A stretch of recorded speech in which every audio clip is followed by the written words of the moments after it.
तर इकडे भारतात सुद्धा HMPVच्या पार्श्वभूमीवरती जळगावात आरोग्य यंत्रणा अलर्ट मोडवरती आलेली आहे। जळगावच्या शासकीय रुग्णालयामध्ये आरोग्य यंत्रणा सज्ज करण्यात आली आहे। नवजात बालकं आणि मुलांसाठी 40 बेड्स तयार करण्यात आलेत, तर स्वतंत्र 20 बेड्स सुद्धा उपलब्ध करण्यात आलेत। जळगाव जिल्ह्यातल्या ग्रामीण भागातल्या रुग्णालयांमध्ये सुद्धा कर्मचाऱ्यांना सज्ज राहण्याचे आदेश देण्यात आले आहेत। रुग्णांच्या स्वॅब तपासणीसाठी सुद्धा यंत्रणा सज्ज झाली असल्याचं कळत आहे।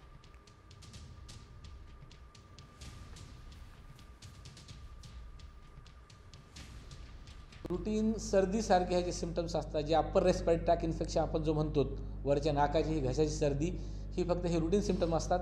जर काही इम्युनो कॉम्प्रोमाइज कंडिशन असेल तर LRTI होऊ शकतो, म्हणजे लंग्सचा खालचं इन्फेक्शन, जसं न्यूमोनिया आपण म्हणतो तो होऊ शकतो। पण हा बऱ्यापैकी बरा होणारा हा आजार आहे।